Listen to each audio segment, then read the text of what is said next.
Hi everyone. This is New Horizon program for senior by GIM Legal Learning Centre. This is the third part of our uh, of the workshop about seniors abuse and prevention. The first part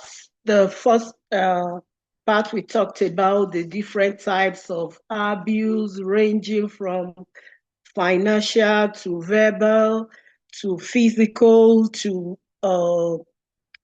sexual to financial to neglect. And we talked about the indicators, the things you need to watch out for in the life of the seniors, in the life of the elders you are looking after, or that is your family member, even when they live in the home, live in the retirement home, live in the community, live by themselves, or even if it's two elders living together, maybe your father, your mother, or aunt, uncle, the things you need to look out for to know that, to show that they are being abused. The indicators, we talked about that. And we equally talked about how to prevent. In the second topic, we talked about how to prevent abuse. And I talked about the how to report uh, abuse and what to do immediately you discover that abuse is going on, or you see some of those signs, the indicators in the life, in the body of the senior, or in their behavior, what you need to do, how you need to respectfully talk to them, how you need to respect their values and their personal decision, and how to you need to seek consent before you do anything. And I gave the 1-800 number you need to give them in case they are being abused, or you need to report and abuse. I equally gave some websites where you need to connect them to.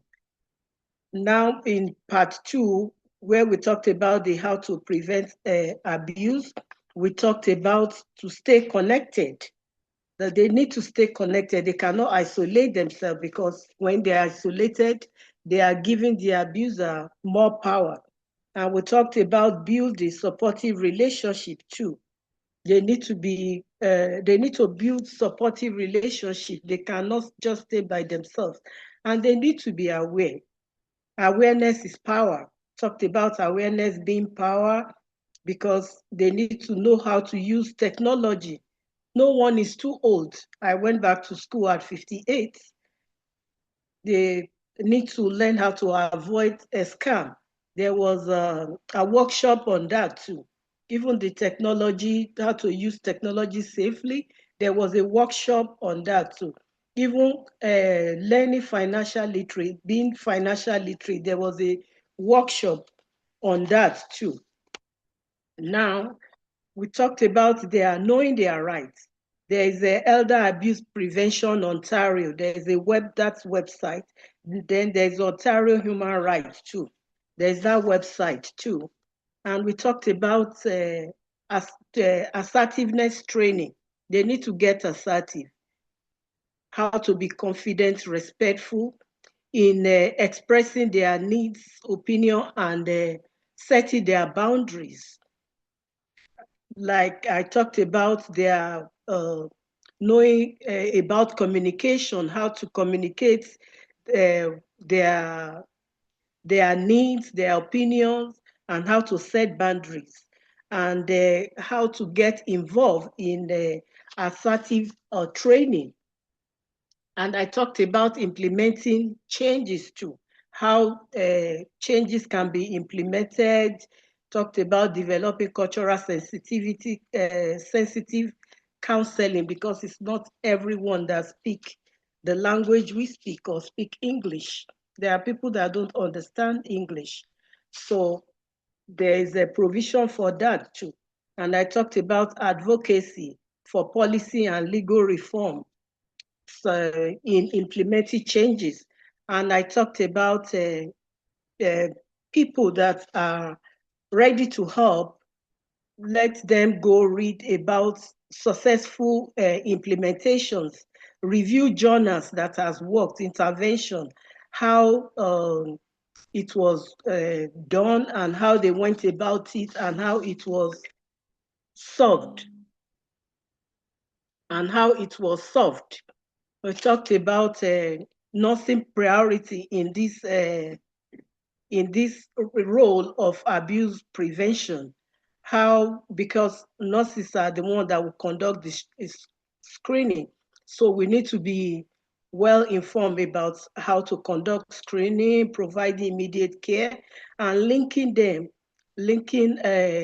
victim to resources, because if a nurse misses it when they are assessing a patient, it might be hard for somebody else to catch it. And we talked about the importance of nursing profession, how to enhance patient trust and safety, promote comprehensive care and patient advocacy, how to advocate for patients, because when we see all those things, we should be able to advocate for them and refer them to where they can get help. And today, the third part, we are talking about barriers, because as good as all these things are, there are barriers to the sources of abuse prevention. Number one I'm going to talk about is economic obstacle for victims and families. Yes, because sometimes the victims is depending on the abusers.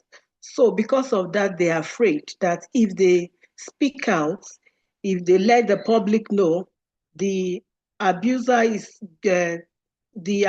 not going to help them again, and they are going to be lonely, they are not going to be fed, they are going to suffer. Because of that, they keep quiet. Another one is limited economic opportunities and support system for survivors. Like some people that reported and they were helped, the continuity of the help and support, because now people like that are supposed to be educated and re-educated again and counseled, because if it doesn't continue, they're going to fall back to the abusers. That's what happens most times. Then the third one I'm going to talk about is legal and policy constraints, inconsistent in legal protection and enforcement. Like if they speak out, are they going to be continuously protected? They are afraid of that too. And what is going to be done to the accusers, to the abusers? Are they just going to leave them, let them go? Even the abusers sometimes don't know that they are abusing their loved ones, or they are abusing the people they are supposed to look after. They need to be taught to. They need to be educated, and they need to be trained too. Another one is the complexity in navigating the legal system for victims. It can be very hard sometimes navigating the legal system for victims. It takes a lot of time, takes a lot of finance that the caregiver might not be able to afford at the end of the day. They might end up stopping halfway, which we now which might make the victim go back to the abusers, since they normally depends on them. Again, I'm going to talk about culture and language challenges. Difficulties in providing cultural sensitive care. Like now, some of us, we speak just English. We may not understand the language of the person that is being abused, or the person we are attending to. So there's need for provision for cultural sensitive care. People to be interpreters that will step up, interpreters that government should provide for that too, so that when we need to talk to the victims, we need someone that speak their language, that be able to explain to them what we are talking about, that even if we need to educate them, the person that will help us to interpret. Then another big barrier is stigma and societal attitudes, victim blaming tendencies. Like if some people step out that they have been abused, especially when it is sexual abuse, people, the victim, because of shame, they might not speak up. And even when they speak up, they might start to use that stigma at them, like calling them that woman that was sexually abused. So they will not want to, they don't want to speak up because of that. They are ashamed. They are ashamed to speak up because of the victim blaming tendencies. They don't want to bear that name, that woman that was sexually abused, or that man that was sexually abused. And another thing is reluctance of victim to seek help due to shame and fear of judgment. Yes, sometimes they are afraid that people will judge them. People will look down on them because of what has happened to them. Because now that is their name, the person that was abused, the person that was kicked, that was abused by the wife or the husband or the spouse or the caregiver or the children. Some might even say, oh, the children threw her or threw him out of the house, maybe because he's not a good person. Even those that don't know the story, they start telling stories they don't know. Because of all that, they just keep quiet and bear whatever is going on. Then another barrier is training deficiencies for nurses and healthcare professionals, like lack of education on recognizing and addressing abuse. Like when an abused resident patient comes to the hospital or come to the shelter, and we see them.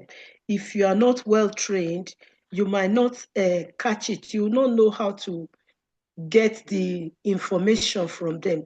You will not know how to relate with them, for them to open up to you, to tell you what has happened, and before you know how to uh, handle, because most of the abuses, they have similar indicators like withdrawal, being shamed, and all that.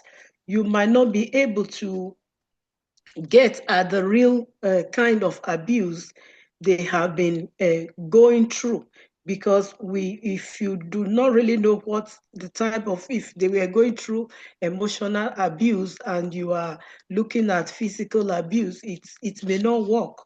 So if you are able to know and understand the type of abuse they have gone through, you will now know how to address it and help them. And need for ongoing professional development and training.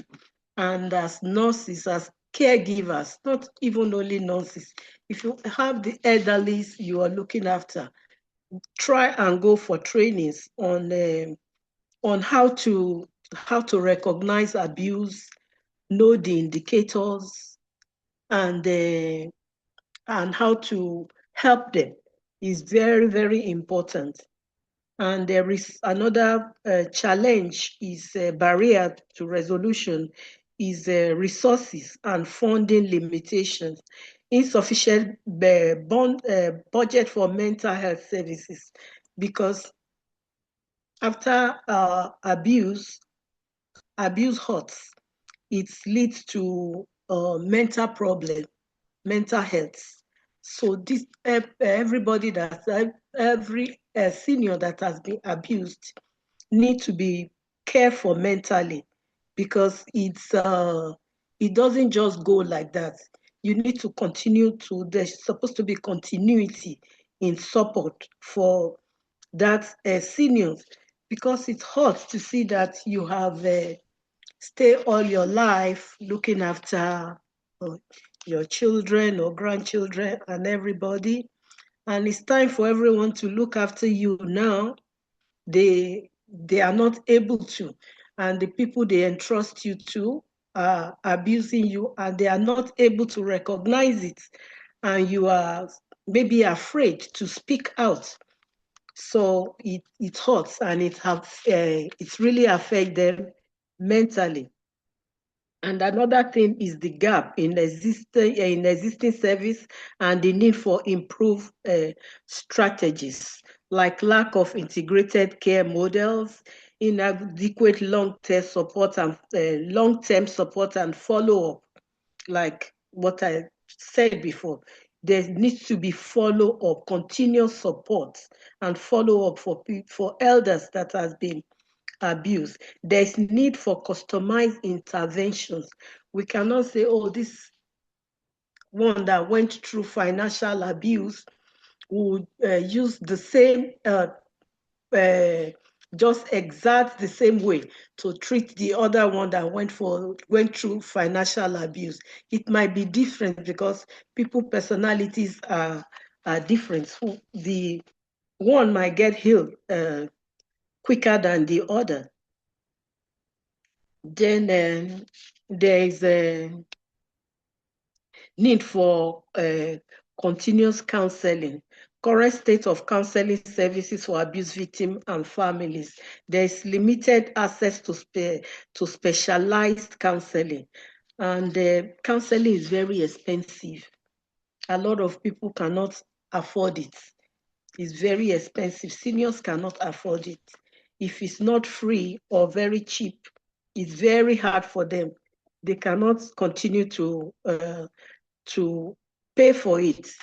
It's very hard for them because most of them they are not working anymore, and their incomes may be very low, which will just be barely enough for um, food, clothing, and not for counseling. Then there's another one I'm going to talk about, significance of counseling in recovery. Like I said, counseling is very, very important. Counseling is very important. We need to provide emotional support, affirmation, need to continue to talk to them, because it took this, maybe the abuse has been going on for long and nobody knew it. So it's going to take a long time of support and affirmation for them to completely recover. And we need to continue to assist the victim with processing traumas and building coping skills. That is another big thing too.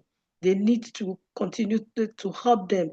They need social workers, they need counselors, they need psychologists to help them. They need their loved ones around them, to capable caregivers and their friends to support them.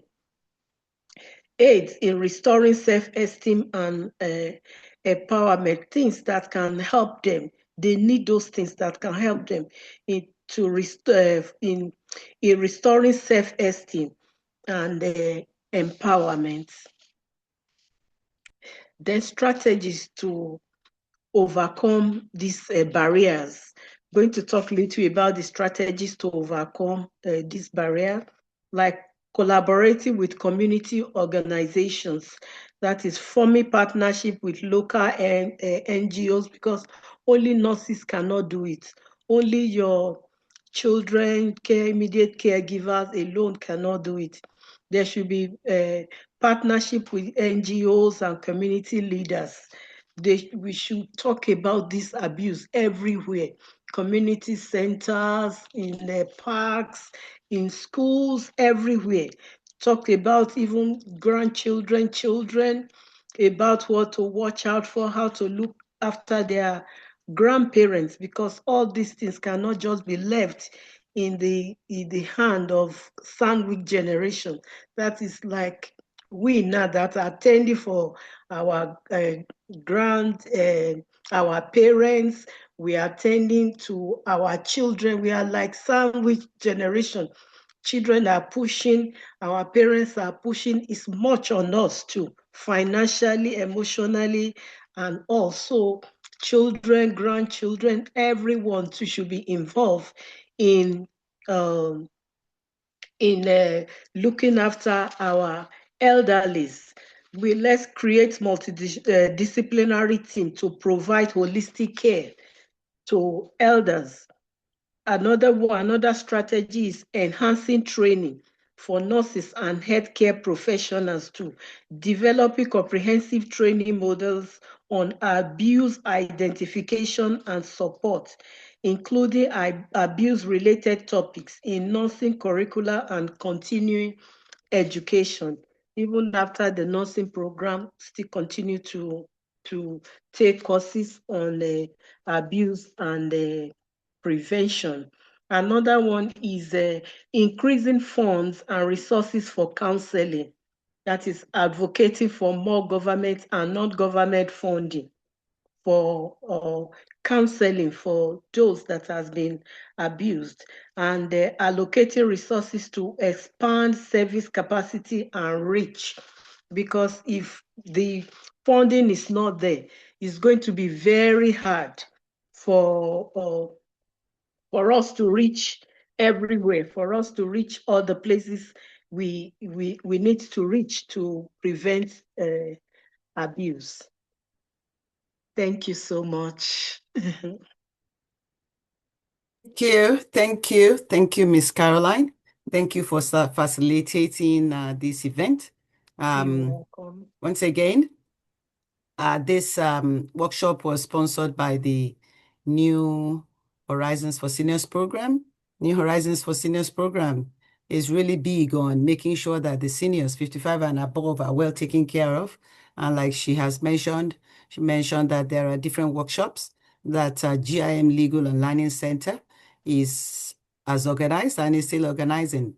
So we've had this elder abuse awareness. We've had the financial empowerment sessions. We have the mental health awareness sessions. We've had digital literacy sessions. We're still going to have the financial fraud and scam awareness. The seniors Horizon, they're really big on making sure that the seniors are safe, and we truly appreciate them granting GIM Legal and Learning Centre an opportunity. We've done session 1, 2, 3, and we have in-person sessions also.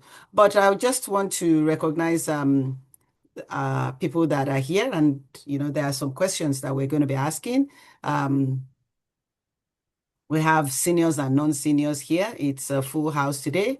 It's been a full house because seniors are really eager to learn more. Seniors are really eager to make sure that they live, the second half of life on whatever is left secure. That is what the government of Canada is big on, which we truly appreciate. So I thank you, Miss Caroline. My name is Sade. I am one of the also facilitator in one of the events. I truly appreciate that. I thank Felix. I thank Chuba. I thank Isabel. I thank Chooks. I thank Tola. I thank even the next generation. I know that she talked about we being the sandwich generation. The ones that are here, I thank those that have made it possible to listen to this workshop today. She's done a fantastic job, like she introduced herself, and also telling us things are never too late. I also want to thank Sisi. I thank Sele. I thank Ofre. I thank Ona. I thank Chisom. I thank Kamsi. I thank Folu. I thank If I didn't mention your name, I apologize. I thank all of you that have been part of this program. So my first question is, I know you've talked about it. I just want you to bring it. Please put your questions in the chat and I will read it to her. It's one of the things I heard you mention is that it's very important that we know how to report abuse. Like if I know that maybe I keep hearing somebody crying next door or something. I know it's an adult, a senior that is there. What would you say I do in that situation? In such a situation, there is a 1-800 number that you can call, and probably maybe the person that is crying next door to you comes out sometimes. If he's the type that comes out to walk or go to playground, you can build a relationship with that person and find out what is going on. And if you are able to see that person, you respectfully talk to the elder. You first of all build a relationship with them, respectfully talk to them, ask them what is going on, seek their consent on whatever you want to do. But the first thing is, if you hear them continuously crying out like that, I think you should call the 1-800 number, 1-800-490-8505. There's another number to support group and create a personal. There's another one too, a website where you can report it, www.ontario.ca.document guide programs. There is and senior services. You can report at that too. Thank you. Thank you for that information. Yes, it's very important that we know, we're all in that years now. And there are people, we recognize that there are people that actually might need more help than some other people. So this is really good because like she has mentioned, I think you mentioned that abuse sometimes is kind of hidden and all that. So another question that somebody put in the chat is, should people consider different kind of living arrangements for the seniors? Which one might be better is the question. There are different types of seniors living arrangements. Which one might be better that might be easier to spot abuse as the person says, as I approach the age whereby I might want to go into a senior's home? That is a kind of difficult question because the need of somebody determines the place they will go to. What you just going to do is you make sure you continue to work to visit your loved one wherever they are. There is a retirement home, there's nursing home, there are community living. Like somebody that needs 24 hours care now, and they need lift. They cannot live in homes where they don't have lifts. They will have to live in the place that offer that. What you need to do is continue to visit your loved one, continue to look out for indicators. You know how they were before you take them to wherever they are now. You know how they used to behave. If you now notice any of the indicators of abuse in them, you can start to ask questions and investigate, because any home, either retirement or nursing home or community, is supposed to be safe and it's supposed to be good, depend on your financial capability and because they are not all the same amount, and your need. Thank you. Thank you for that. Another question somebody asked, is it good to always write down what we see, what we hear, and when it occurs? Is this a good thing for us to be like noting things down? Yes, it's very important, even if it's just here that you hear. If your mom, your dad, or your friend, or your spouse that is living in a group home, retirement home, or community living, or nursing home, if they tells you, oh, somebody hit me here today, and you really check the place and it's red, and you see that there's an indicator that something really happened, you should ask questions. Or even if it's just they tell you alone, you should write it down and ask questions. Thank you. Thank you because education is very important and is the cornerstone of preventing elder abuse, as you have done for us today. I know that there was a time the media was covering a lot of abuse in nursing home and made people know, and people were really upset knowing that of those kind of abuse settings. And you've told us today that family members, caregivers, things happen, but we should. This education will continue to give us what we need. Another question that is in the chat is how we should we always believe what the seniors tell us? You should consider it, because sometimes you can't just say, oh, they have dementia. No, whatever they tell you, you should uh, believe it and check and make sure you investigate. Like if you go to a nursing home or a retirement home, like I said, your mom or your aunt tell you, oh, somebody did this to me. Try and investigate, check them, ask the people they are in care of, like the nurses there, the PSW, there's always a child nurse on the floor. Ask them what happened. If it's a community living, there's always a PSW or a nurse there, or the owner of the facility. This is what my mom told me. Is it really true, or what happened? And I've checked my mom. Whatever they tell you, you must check them, because it might be true. Thank you. Thank you for that. Thank you for that. When we begin to see, I noticed somebody wrote that I saw that um, some of the children, they started becoming more dependent on their neighbor who is senior. And they begin to see that that senior looks as if they are more afraid. Can that be seen that, is there a chance that there could be abuse going on, and then what should they do? Yes. If they see that their parents is now becoming more afraid, something might be going on. Why are they being afraid? They might be afraid uh,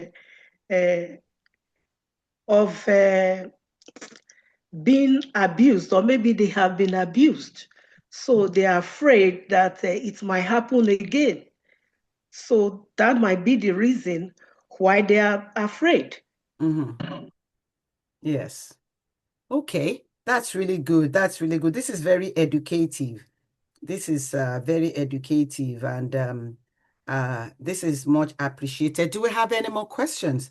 Can you please put it on the chat before Miss Caroline I would like to also mention we have in-person ones. We will share it with all of you. Please put your email addresses in the chat so that we can share with you, or write your phone number. Or we already did some surveys, so we have some information, and we will share with you. I know it's quite difficult to measure elder abuse, but we know that it is there, and the risk factors are there as people get Yeah. older. And Yes. we really, really appreciate that. Thank you, Miss Caroline, for today. And thank you, everyone, once again for joining us. in these very, very wonderful educative sessions. You know, sometimes we don't look like what is going on. So as our facilitator has told us, wants us to pay more attention. Thank you for attending these sessions. And the next session, we will let you know, is coming up this month. It's really been an exciting thing. Thank you, Miss Caroline, and we'll see you at the in-person. Thank you. Bye-bye.